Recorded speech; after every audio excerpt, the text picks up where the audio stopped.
नमस्कार दोस्तों, कैसे हो? आज सभी अच्छे होंगे। मैं भी अच्छा हूँ।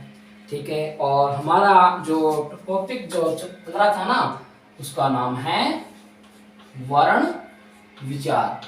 ये आज इसका क्या है कि आज हम इसके अंतिम पड़ाव में हैं, तो आपको इसमें एकदम अच्छा सा ध्यान रखना है। इसके अंदर हमने देखना कि वर्ण जो होते हैं ना, वो होते हैं दो प्रकार के। एक तो होता है आपका कौन सा कि स्वर, और दूसरा होता है व्यंजन। हमने इसके बारे में बहुत विस्तार से अध्ययन किया है, ठीक है ना, और इसके अबाउट में भी हमने अध्ययन किया है। आज हम हिंदी के अन्य वर्णों के बारे में अध्ययन करेंगे, ठीक है। तो ध्यान रखना कि हिंदी के अन्य वर्ण और कौन कौन से हैं, ठीक है। तो ध्यान देना सभी।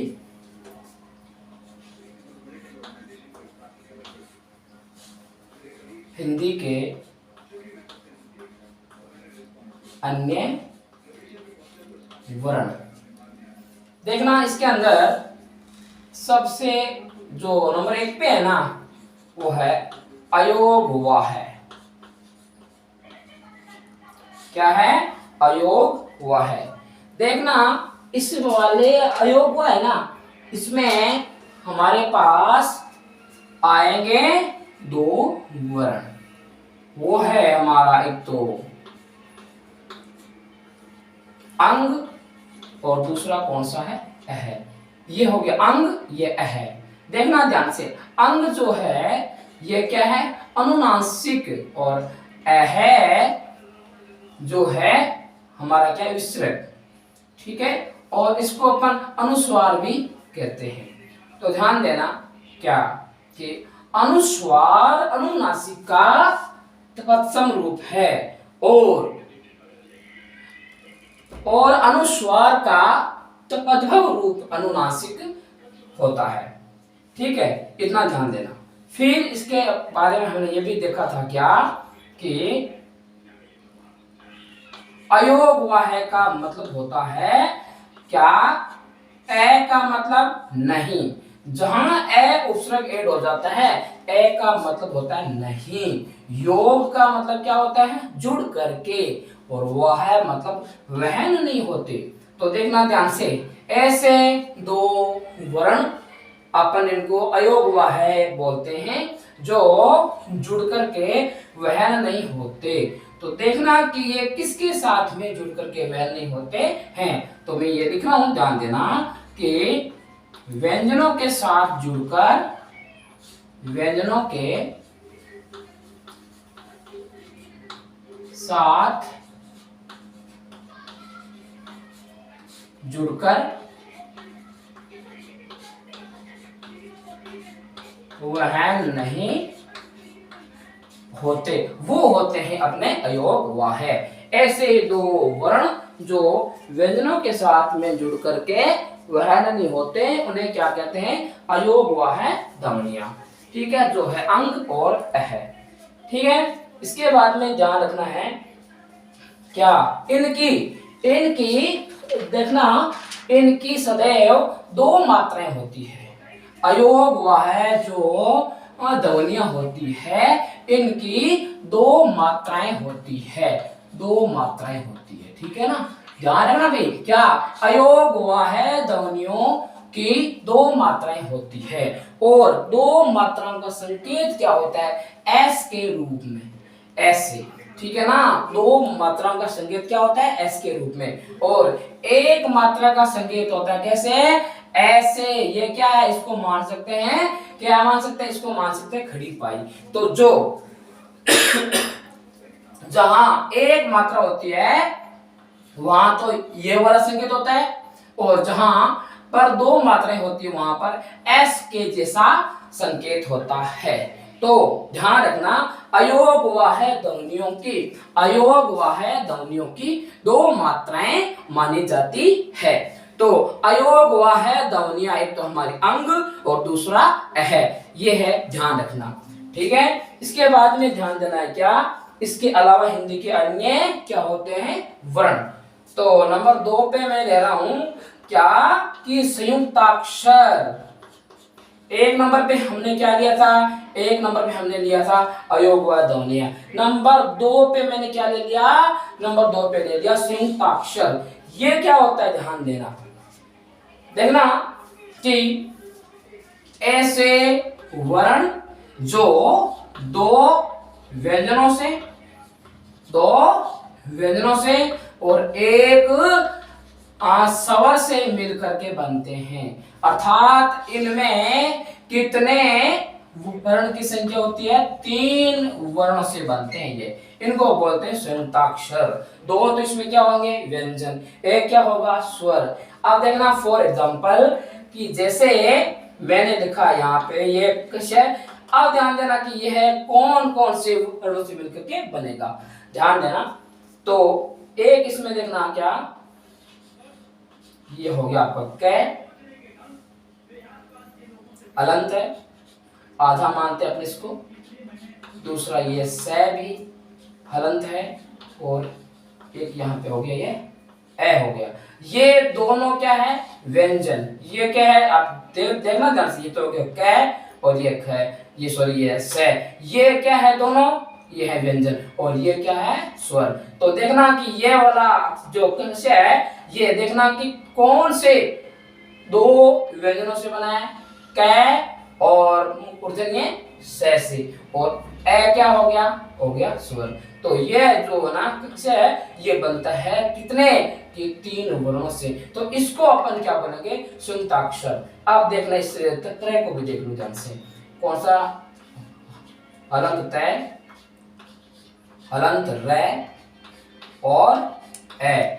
ये देखो यहाँ पर ध्यान से, क्या इसमें क्या आ गया, 2 तो आ गए व्यंजन, एक आ गया स्वर। अब देख लो ये हमारा अपनी भाषा में गे, लेकिन इसको उच्चारण की दृष्टि से सही जब अपन इसको बोलते हैं तो ये होता क्या है, ये होता है जे होता है, लेकिन अपन लौकिक के हिसाब से देखा जाए तो इसको बोला जाता है गे। तो इसका विच्छेद ध्यान से देख लो क्या होता है, बहुत सिंपल है, ध्यान देना। क्या ये लिख दिया मैंने जय हलंत,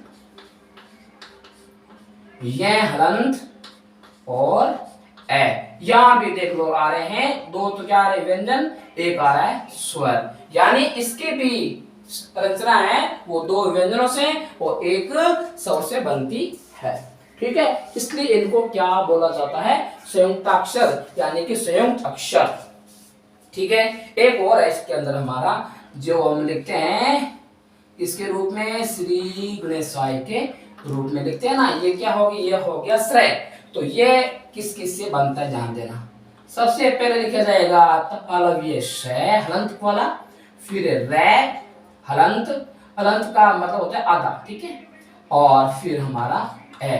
ये देख लो यहाँ भी देख लो ध्यान से ये वाला से, ये रै और ये ए, ये तो हो गए 2 क्या हो गए व्यंजन हो गए, और ये ए क्या हो गया स्वर हो गया। तो ध्यान रखना हमेशा कि जो भी संयुक्ताक्षर होते हैं वो 2 व्यंजनों से और एक स्वर से मिलके बनते हैं, इनमें होती है वर्णों की संख्या 3, ठीक है। तो ये है हमारे पास में संयुक्ताक्षर और इनकी संख्या है कितनी 4, ठीक है ना। एक तो ये हो गया किस है, ये त्रय और ये गे और ये श्रेय, इनकी संख्या 4 होती है, ठीक है। अब ध्यान देना क्या है कि इनका उच्चारण स्थान अपन कैसे निकालते हैं, तो ध्यान देना यहाँ पे लिखा है मैंने, ये लिख दिया ना कै, इसका उच्चारण स्थान क्या होता है, ध्यान से देखो, कै का उच्चारण स्थान होता है कंठ, ठीक है, और मूर्धन्य जो ये है इसका उच्चारण स्थान क्या होता है मूर्धा, ठीक है। और ए जो होता है ना ए, इसका उच्चारण स्थान क्या होता है, ए का भी उच्चारण स्थान होता है कंठ। तो देखना कि ये कै का उच्चारण स्थान क्या हो गया कंठ हो गया, इस से ये जो मूर्धन्य है इसका उच्चारण स्थान क्या हो गया मूर्धा हो गया, ए का उच्चारण स्थान क्या हो गया कंठ हो गया। तो अब देखना ये जो कश है इसका उच्चारण स्थान क्या मानेंगे, इसका उच्चारण स्थान मानेंगे कि कंठ मूर्धा कंठ, ठीक है, वैसे ही अपन इन तीनों के मतलब कि चारों के ना उत्तर स्थान ज्ञात कर सकते हैं तीनों को मिला करके। ठीक है, अब ध्यान देना क्या, अब ये जो आपके होते हैं ना ये संयुक्त अक्षर, इनकी संख्या होती है कितनी, 4 होती है। ठीक है, और उच्चारण स्थान इसका कैसे निकालते हैं ये आपको आगे होगा समझ में, अगर आया नहीं है तो एक बार और ध्यान से देख लो। जैसे ये मैंने लिख दिया, अब मुझे कोई ऐसे पूछ लिए कि इसका उच्चारण स्थान क्या है, तो ध्यान देना पहले मैं जैसे देखूंगा कि इसकी संरचना कौन कौन से वर्णों से हुई है। तो इसमें क्या क्या आएगा देखो, हलंत तय, हलंत रे, और फिर क्या आ जाएगा ए। ठीक है, यह है इसकी संरचना के लिए वर्ण। अब ध्यान देना क्या कि तय का उच्चारण स्थान क्या होता है, तो इसका उच्चारण होता है दंत के। ये जो रे है ना, इसका उच्चारण स्थान क्या होता है, रे का उच्चारण स्थान बहुत बार समझा चुका हूं, रे का उच्चारण स्थान होता है मूर्धा। रे का उच्चारण स्थान क्या होता है मूर्धा, और ए का उच्चारण स्थान क्या होता है, ए का उच्चारण स्थान होता है कंठ। तो अब आपको इसका उच्चारण स्थान बताना है तत्रे का, तो ध्यान से देख लेना कि तत्रे का उच्चारण स्थान क्या होगा, पहले आ जाएगा क्या, दंत प्लस मूर्धा और प्लस कंठ, ये उच्चारण स्थान माना जाएगा किसका, इससे मतलब तत्रे का। ठीक है, अब आपको आगे होगा समझ में। ठीक है ना, इसके बाद में हिंदी के अन्य और कौन कौन से हैं वर्ण, इसके बारे में देखते हैं। पहले आप देखेंगे नंबर 3 में जो मैं लिख रहा हूं, विकसित स्वर कौन सा है, इसको एक नाम और दिया गया है अनुनासिक। इसको क्या नाम दिया गया है, अनुनासिक। और इसका एक नाम और भी है, क्या है, देख लो ध्यान से देख लो बेटा सभी, चंद्र बिंदु। इसको देख लो, मैंने लिखा क्या है, एक लिख दिया विकसित स्वर, और इसको अपन कहते हैं क्या है, अनुनासिक, यानी कि चंद्र बिंदु। और ये होता आपका हो गया चंद्र बिंदु, मतलब क्या है कि चंद्रमा भी है और इसके अंदर क्या है, बिंदु भी है। तो ये है अपना विकसित स्वर। इसको विकसित नाम इसलिए दिया गया है क्योंकि ये हिंदी वालों ने इसका विकास संस्कृत मूल भाषा से नहीं हुआ है, इसका विकास हिंदी भाषियों ने मतलब कि अपने ही हिसाब से विकास इसका किया है। तो ध्यान रखना है, मैं एक लाइन लिख देता हूं, ध्यान रखना, इनका विकास मूल भाषा जहां भी नाम आ जाए वहां पर क्या आना चाहिए माइंड में, वहां आ जाना चाहिए संस्कृत। इनका विकास मूल भाषा से नहीं हुआ, किनका विकास, अनुनासिक का, चंद्र बिंदु का। इसलिए इसको अपन कहते हैं विकसित स्वर। क्यों कहते हैं, क्योंकि हिंदी भाषा भाषियों ने इसका विकास किया है खुद ने। ठीक है ना, इनका विकास मूल भाषा से नहीं हुआ बल्कि हिंदी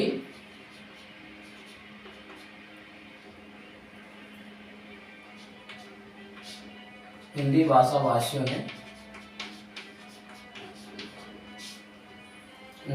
भाषियों ने इसका विकास किया है। ध्यान रखना क्या, विकसित क्या होते हैं स्वर, विकसित स्वर वो होते हैं जो चंद्र बिंदु वाले होते हैं, अपन इसको अनुनासिक भी बोल सकते हैं। तो ध्यान देना, इनका विकास मूल भाषा से नहीं हुआ है बल्कि हिंदी भाषा भाषियों ने इसका विकास किया है, इसलिए इसको क्या कहा जाएगा, विकसित स्वर। ठीक है, अब ध्यान देना नंबर 4 पे हिंदी के अन्य वर्णों में क्या क्या है। नंबर 4 पे आता है, ध्यान देना क्या, तकाड़न जात। ठीक है, तकाड़न जात का एक नाम और भी है उत्क्षिप्त। उत्क्षिप्त ये ताड़न जात का नाम हो गया दूसरा। और इसको क्या कहा जाता है, द्विगुण। ऐसा क्यों, क्योंकि इसके अंदर 2 गुण पाए जाते हैं, इसलिए इसको क्या कहा जाता है, द्विगुण। और इसको कहा जाता है विकसित व्यंजन। नंबर 3 में आया था विकसित स्वर और नंबर 4 में विकसित व्यंजन आ गया। ध्यान देना क्या होता है विकसित व्यंजन। ठीक है, तो देखना ताड़न जात जो होते हैं ना, इनकी संख्या होती है 2। इनकी संख्या होती है 2। वो है हमारे पास में एक तो अडय और दूसरा अडय है। ऐसा क्यों है, क्योंकि यहाँ पे देखो ध्यान से, मैंने इनके नीचे ना ताड़न जात लगा दिए हैं, इसलिए इनको माना जाता है ताड़न जात के वर्ण। और इसका अन्य नाम क्या है, उत्क्षिप्त। और इसका और क्या है, द्विगुण है। और क्या है, विकसित व्यंजन भी इसको बोला जाता है।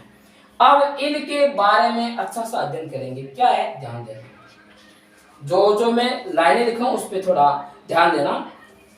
क्या इनको, यानी कि इनको तो ताड़न जात को, इनको कभी भी आधा नहीं, आधा मतलब हलंत रूप में, हलंत रूप में आधा नहीं लिखा जाता। ये बात वेरी वेरी मस्ट ध्यान देना। क्या कि ताड़न जात जो होते हैं इनको कभी भी मतलब हलंत रूप में नहीं लिख सकते। ऐसा क्यों होता है कि इसको अपन हलंत रूप में नहीं लिख सकते, इनको स्वर के रहित क्यों नहीं लिख सकते, तो ध्यान देना कभी भी एक जगह पर 2 संकेत नहीं आते। जैसे मैंने ये लिख दिया अड़ है, तो अब मतलब इसको है ना, मतलब कि आधा लिखने के लिए मेरे को क्या करना पड़ेगा, नीचे मेरे को हलंत लगाना पड़ेगा ना। तो यहाँ एक ही जगह पर कितने आओगे संकेत, 2। तो ऐसा कभी नहीं होता है। किसी भी, देखना ध्यान से, किसी भी वर्ण के नीचे कभी भी 2 चिन्ह एक जगह पर नहीं आ सकते। इसलिए मैंने ये लिखा है कि इनको कभी भी आधा यानी कि हलंत रूप में, यानी कि इनको स्वर रहित नहीं लिखा जाता। किनको मैं बात कर रहा हूं, किसकी, ताड़न जात वर्णों की, जो संख्या में 2 होते हैं। और क्या इसके बारे में, एक इसके बारे में यह है कि इनको कभी भी इन वर्णों से कोई भी वर्ण नहीं लिखा जाता। इन वर्णों से कोई भी वर्ण नहीं लिखा जाता। इसका क्या मतलब है, इसका मतलब यह है कि ताड़न जात जो ये जो होते हैं ना आपके वर्ण, इनको कभी ना शुरुआत में नहीं लिखा जाता। जैसे लाइन के माध्यम से समझें कि इनसे कभी भी कोई वर्ण नहीं लिखा जाता, नहीं लिखा जाता। अब आपके जहन में एक सवाल आएगा 100% कि सर हमने देखा है वांग्मय, ये आपने क्या है, वांग्मय है ना, वांग्मय, वांग्मय कैसे लिखा जाता है, वांग्मय, वांग्मय ऐसे लिखा जाता है। तो आप ये ध्यान देना कि क्या, एक तो मैंने ऐसे लिख दिया वांग्मय, एक मैं वांग्मय ऐसे लिख दूं। अब आप मुझे ये बताना कि इसमें से कौन सा तो अशुद्ध है और कौन सा शुद्ध है। ध्यान से देख लो, आराम से देख लो कि इन, मैंने यहाँ लिखा है ना वांग्मय, या भी वो वांग्मय लिखा है, इनमें से कौन सा अशुद्ध है और कौन सा शुद्ध है। आपको अपने आप आ जाएगा समझ में। देखना ध्यान से, ये वाला जो है ना वांग में, ये अशुद्ध माना जाएगा। ऐसा क्यों? क्योंकि एक ही जगह पर दो आगे आगे चिन्ह, इसलिए ये वांग में शब्द व्युत्पत्ति की दृष्टि से क्या है? अशुद्ध है। और ये जो वांग में है ना, ये क्या है? शुद्ध है। ठीक है, तो इसमें मैंने ये लिखा है कि इनसे कभी भी कोई ही वर्ण नहीं लिखा जाता। तो आप मेरे को सीधा सीधा ऐसे बोलोगे सर आपने यहाँ लिखा है ना, आपको ये भी होगा बेटा, ध्यान रखना पड़ेगा क्या इनको कभी भी स्टार्ट में नहीं लिखा जाता। क्या कि इनको कभी ना शुरू में कभी भी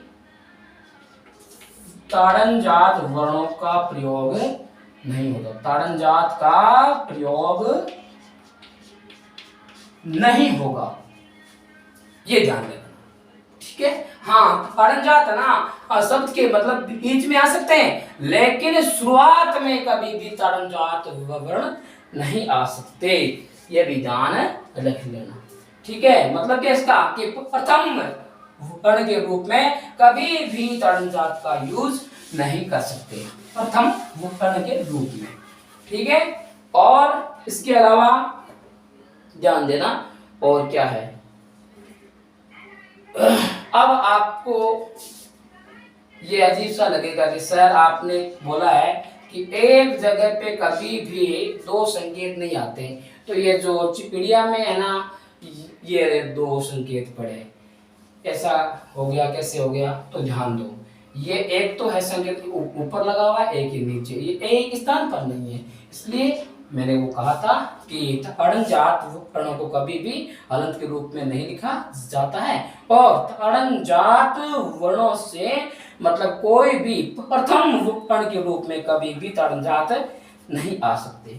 ठीक है, इसके बाद में आप देखना नंबर 5वां जो है वो क्या है। नंबर हो गया हमारा कितने तक? 4 तक कंप्लीट हो गया। अब देखते हैं हिंदी के अन्य वर्णों में 5वां कौन सा है।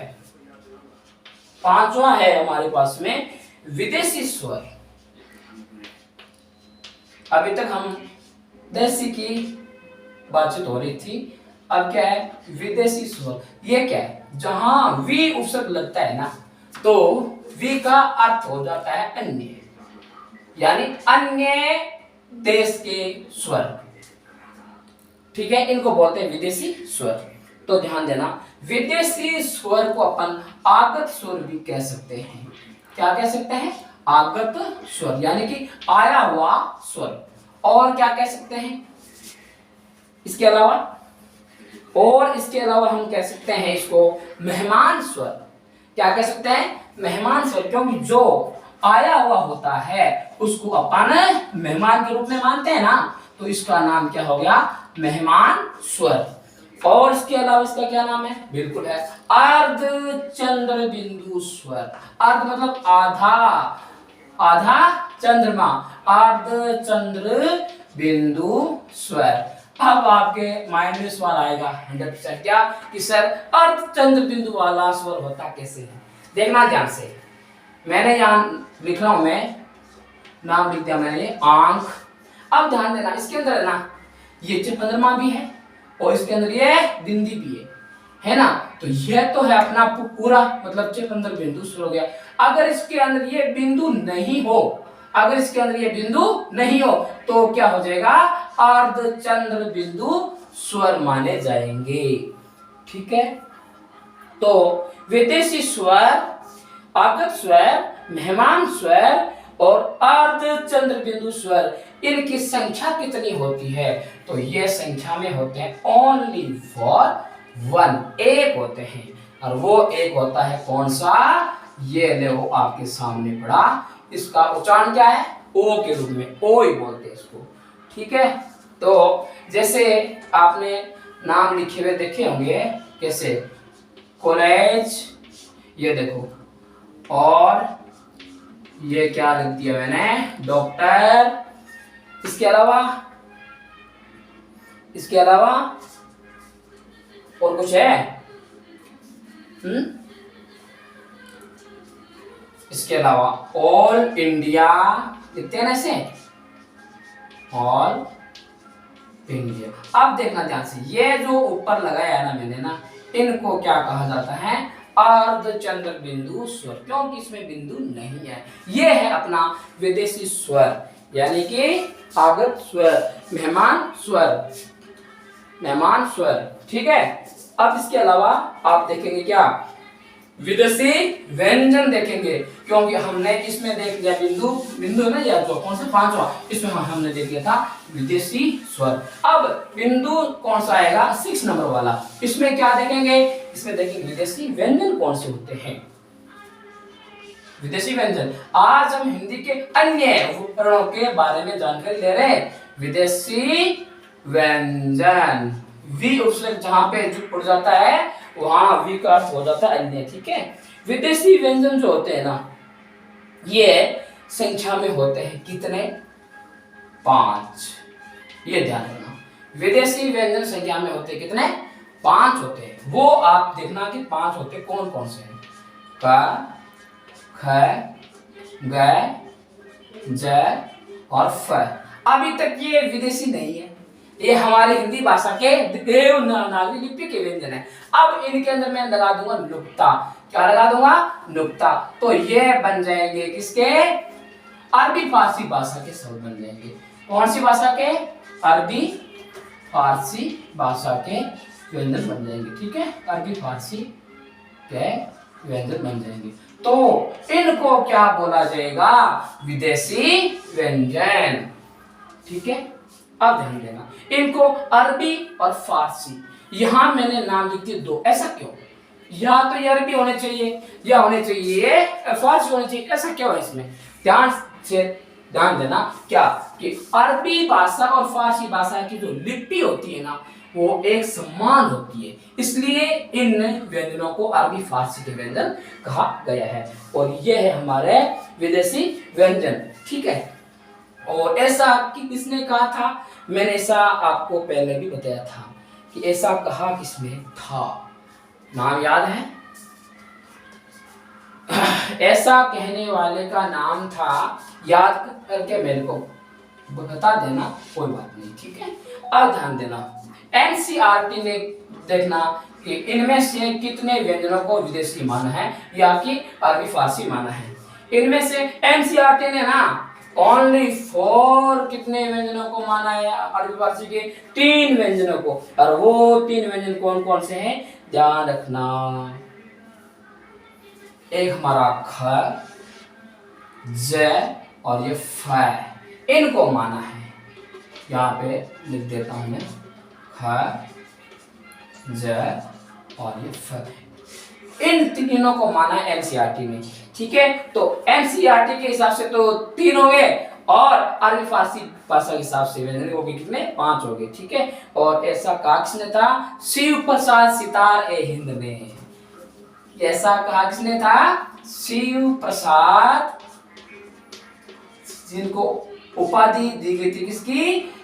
सितार ए हिंद की, सितार ए हिंद की उपाधि से नवाजा गया था। ऐसा उन्होंने कहा था कि ये जो ना 5 व्यंजन होते हैं ये अरबी फारसी के व्यंजन है, क्योंकि इनमें लगा दिया गया नुक्ता। ठीक है। अब ध्यान देना, ये जो एनसीईआरटी ने ये जो 3 जो व्यंजन माने हैं ना, ये ख, ज और फ, इनको अपन मानते क्या है? जीवा मूल्य ध्वनि, जीवा मूल्य ध्वनि के रूप में भी मानते हैं। किसके रूप में मानते हैं? जीवा मूल्य ध्वनि के रूप में, जीवा मूल्य ध्वनि के रूप में इनको मानते हैं।